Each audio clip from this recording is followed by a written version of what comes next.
Finally, the day arrived, a day I had eagerly awaited. It was time to leave behind the incessant sight of your face and those freeloaders who had done nothing but take without giving back. They should be thankful for the generosity they've received all these years. Resolute, I declared, I won't be coming back. Thank you for everything until now. Swiftly, I packed my essentials and said goodbye to the house that had been my home at my in-laws for many years. As I stepped out, my mother-in-law's face revealed a hint of satisfaction at my departure. Yet, she was unaware of a poignant secret I carried with me. My name is Megan. I am 35 years old and work remotely from my home. I've been married to Charles for 6 years. Our marriage faced challenges in its 5th year when Charles's previously healthy father became seriously ill, requiring our immediate and constant attention. Initially hesitant to move in with my in-laws, I agreed out of necessity. Charles was their only family capable of providing care. Despite considering quitting my job to manage his care full-time, my company allowed me to continue working remotely due to my commendable performance record. However, living with my in-laws introduced immediate challenges, exposing me to the classic tensions between a mother-in-law and her daughter-in-law. Megan, hurry up and tend to the cooking and cleaning. How long will you be lazy avoiding your household duties? My mother-in-law would chide. I'm working right now. What do you mean I'm always just clicking away at the computer? I would retort. Amidst the household chores and caring for my ailing father-in-law, I managed to leverage my skills and return to my pre-crisis salary after about 4 months of intense effort. When my earnings finally matched their previous peak, I felt a deep sense of joy. Yet, my relentless dedication was fueled by a harsh financial reality. Charles's income alone was insufficient to support us. Despite my hopes for a more relaxed life ahead, the struggle persisted, leading me to contemplate setting aside some savings. As time went on, my financial challenges seemed to multiply inexplicably. It felt like the money in my wallet was evaporating. Curious about this troubling trend, I took a closer look at our expenses. To my dismay, I discovered that Charles had developed a habit of indulging in unnecessary luxuries. Additionally, my mother-in-law had a flair for the extravagant, often spending lavishly on various hobbies and social gatherings. Charles, always eager to please, frequently used our credit cards to fund not just work-related lunches, but also extravagant parties with friends. Amidst this spending spree, the responsibility of household chores and caring for my ailing father-in-law fell squarely on my shoulders. I was using almost all of my income to cover our living expenses, making the idea of saving money seem like an unattainable dream. Concerned about our dwindling finances, I decided to address the issue. Charles, mother, it seems we've been spending excessively, I began cautiously. If this continues, we might deplete our savings entirely. Could you please consider cutting back on your expenses? Their response was far from understanding. Charles retorted, I don't want to appear stingy in front of my colleagues and subordinates. Can't you understand that? I understand maintaining good relationships with your coworkers is important, but it's not necessary to pay for their expenses every time, I reasoned with him. What about the nights out at girls' bars? Surely that has nothing to do with work. They harshly dismissed my concerns, leaving me frustrated and anxious about our financial future. As I tried to balance our household's needs with the ongoing financial irresponsibility, it became increasingly clear that I needed to find a way to curb the spending or risk serious financial turmoil. I confronted Charles. It seems like you just want to have fun, doesn't it? You come home drunk and start talking about your outings even when no one asks. It feels like you enjoy those times more than being with me. I couldn't hide my frustration anymore. My mother-in-law, however, simply laughed off my concerns and sided with Charles. I'm glad Mom understands, and she's right, Charles agreed confidently. Meanwhile, my mother-in-law defended her spending. If I didn't go to my classes, I'd just be stuck at home all day. I'm taking these classes with my friends to enjoy the time I have. I was left to grapple with their harsh words, which seemed to echo endlessly in my ears. They labeled me a terrible daughter-in-law, criticizing me for not earning an income, even though I was dedicated to managing the household chores and caring for my father-in-law. In their eyes, this made me unworthy of voicing any complaints, an idea that baffled me. Despite their judgment, I knew the truth. I was working diligently from home, contributing a steady income to our household while balancing housework and caregiving. Their skepticism and belittling attitude towards my remote work were disheartening. To add insult to injury, my mother-in-law had crafted a narrative for Charles that painted her as the sole caregiver for my father-in-law, depicting me as a lazy homemaker. This twisted perception of my role and efforts left me utterly speechless and pained by the injustice. Throughout the countless times I considered leaving the difficult situation at my in-laws, it was my deep concern for my father-in-law that kept me grounded. From the early days of my marriage, he had always treated me with genuine kindness, a stark contrast to the treatment I received from Charles and my mother-in-law. His sincere expressions of gratitude, often calling me a wonderful daughter-in-law, deeply touched my heart. Whenever he needed care, he would apologize for the inconvenience, always expressing gratitude for my dedication. These moments provided me solace and a strong sense of purpose in caring for him. I couldn't bear the thought of leaving him at the mercy of Charles and my mother-in-law. My father-in-law seemed acutely aware of the family dynamics and recognized my contributions not only in caregiving, but also in maintaining our household's financial stability. His words of appreciation were not just comforting, they fortified me, providing the strength to continue in an environment that often felt hostile. The fear of what might happen to the household without my stabilizing presence was significant, but my greater worry was for the well-being of my beloved father-in-law. Thus, I resolved to stay and provide him with dedicated care until he passed away a year later. His funeral was an emotional battleground for me. Amidst my profound grief, my tears were met with cold disapproval, adding to the weight of the loss. This reaction only underscored the complexity and emotional challenge of my situation, yet it also reaffirmed the importance of my role in his final days. "Why are you crying so much, Megan? The father-in-law has passed away. Isn't it natural to mourn like this?" I was questioned, yet my response only seemed to irk my mother-in-law.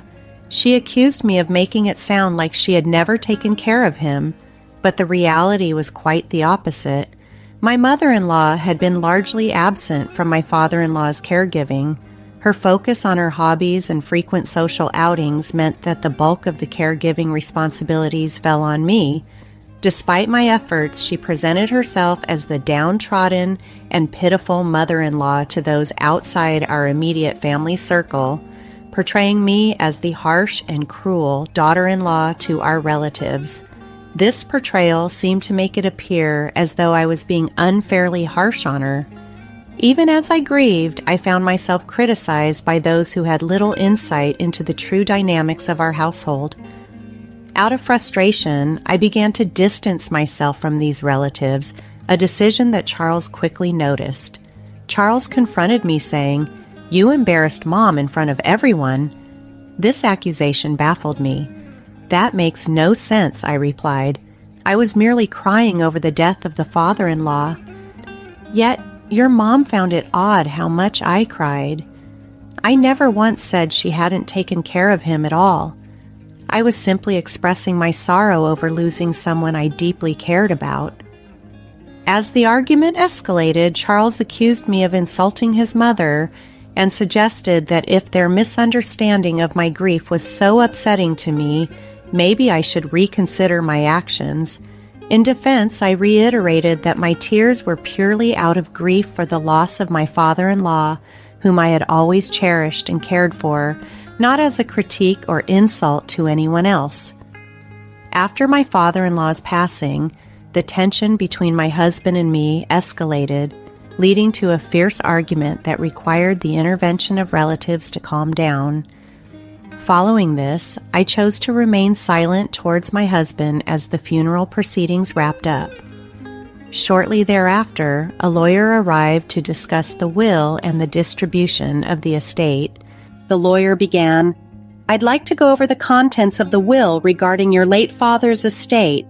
Firstly, to his wife and daughter-in-law, Megan, he has left half of his cash assets to each of you. To his son, Charles, he has left the ownership of the family land and home." My mother-in-law immediately interjected, "If Charles gets the land and the house, why is Megan receiving an inheritance? She isn't related by blood." The lawyer replied, "Your husband was deeply grateful for the dedicated care Megan provided to him. He wanted to express his gratitude by including her in the inheritance. This decision is final and cannot be changed." Unable to accept this, my mother-in-law accused me. "I can't believe it.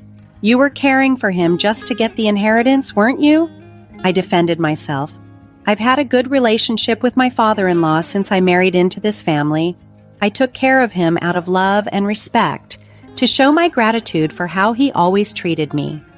Despite her ongoing accusations, suggesting that my care amounted to psychological manipulation, my mother-in-law eventually exhausted her protests.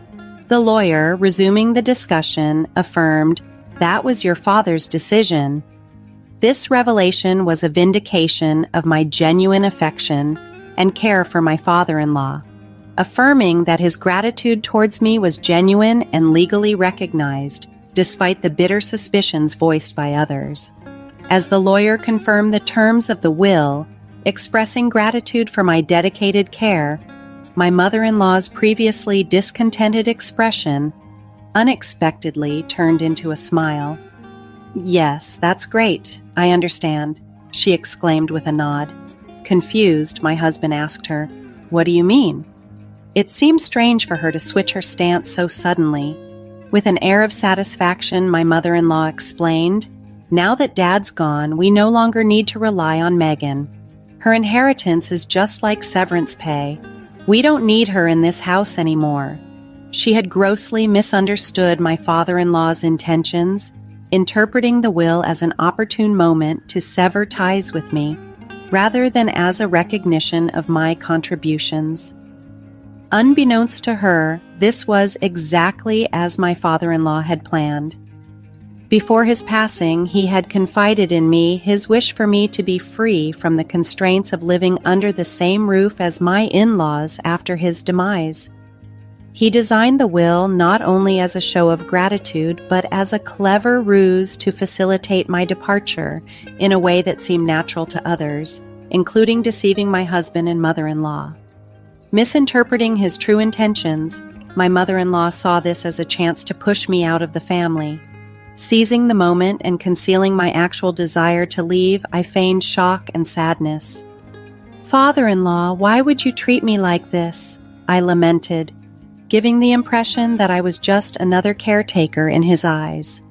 Turning to Charles with tears in my eyes, I pleaded, "You can't understand Megan anymore, right? Why don't you just divorce her?" After a moment of contemplation, touched by the emotion I displayed and perhaps swayed by his mother's influence, Charles replied, "You know what? Let's get a divorce." This dramatic turn of events played right into the hidden plan my father-in-law and I had crafted, setting me on a path to regain my independence and start anew, away from the constraints and conflicts of my in-laws' home. After the reading of the will, Charles inherited the family home and land, and his mother received a portion of the cash. With these assets secured, Charles casually remarked, "There's no longer any need to worry about living arrangements, so it's okay if Megan leaves." "What do you mean by that?" I asked, although I knew too well. "Just what I said," Charles replied, his tone indifferent. "I hate to ask, but could you leave our house and agree to the divorce?" Realizing there was no place for me in their plans, I accepted the inevitable. "Understood. I guess there's no place for me here anymore?" With a controlled calmness, I opened the drawer, retrieved a document, and handed it to him. It was a notice of filing for divorce, prepared soon after our last major argument. Charles quickly signed the document, his relief palpable. Finally, I don't have to deal with you anymore. A non-working freeloader should just get out. You should be grateful we put up with you. Is that so? Okay, I understand. I'll leave. Thank you for everything up to now, I replied, masking the turmoil inside with a facade of gratitude. As I exited, my mother-in-law's face lit up with glee, blissfully unaware of what the future might hold for their household without me. I didn't hesitate. Once out of their home, I immediately submitted the divorce notice to City Hall. Arriving at the apartment I had secured in advance, I stepped into the spacious, empty room. The echo of my own words filled the space. Finally, I can be by myself. This is great. Overwhelmed with joy, I relished the newfound freedom, liberated from a marriage that had become increasingly suffocating. Here, in this new space, I could start fresh, embrace solitude, and rebuild my life on my terms.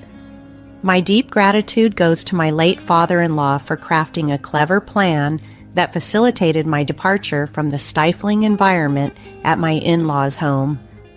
With this newfound independence, I settled into a comfortable life on my own, cherishing the freedom to continue my remote work. This lifestyle not only honed my time management skills, but also enhanced my productivity, leading to an increase in my income.